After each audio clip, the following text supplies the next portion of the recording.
திண்டுக்கல் கிழக்கு மாவட்ட செயலாளரும் பழனி சட்டமன்ற உறுப்பினருமான ஐபி செந்தில்குமார் அவர்கள் பிறந்தநாள் விழாவை நிலக்கோட்டையில் பல்வேறு இடங்களில் சிறப்பாக கொண்டாடினார்கள். அதன் ஒரு பகுதியாக நிலக்கோட்டை அரசு மருத்துவமனையில் உள்ள இன்று குழந்தை பிறந்த 2 குழந்தைகளுக்கு தங்க மோதிரத்தை நிலக்கோட்டை மேற்கொண்டிய செயலாளர் கரிகால பாண்டியன் அவர்கள் வழங்கினார்.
திராவிட முன்னேற்ற கழகத்துடைய தென்மண்டல அசைக்க முடியாத சக்தி ஐயா ஐபிஆர் அவருடைய தவப்புதல்வன் திண்டுக்கல் மாவட்ட செயலாளர் பழனி சட்டமன்ற உறுப்பினர் மதிப்புக்குரிய சகோதரர் ஐபி செந்தில்குமாரோடைய பிறந்த தினத்தை முன்னிட்டு இன்றைக்கி பிறந்திருக்கும் குழந்தைகளுக்கு தங்க மோதிரம் வழங்கி ஊட்டச்சத்துக்கள் மற்றும் போர்வைகள் வழங்கி இன்று கொண்டாடி இருக்கின்றோம்.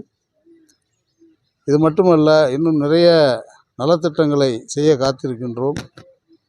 ஐபி செந்தில்குமார் அவர்கள் பல்லாண்டு காலம் வாழ இறைவனை எல்லாமுள்ள இறைவனை பிரார்த்திக்கிறோம். நன்றி, வணக்கம். வணக்கம். இது தமிழ் பவர் நியூஸ். சப்ஸ்கிரைப் பண்ணுங்கள், ஷேர் பண்ணுங்கள், கமெண்ட் பண்ணுங்கள். நன்றி, வணக்கம்.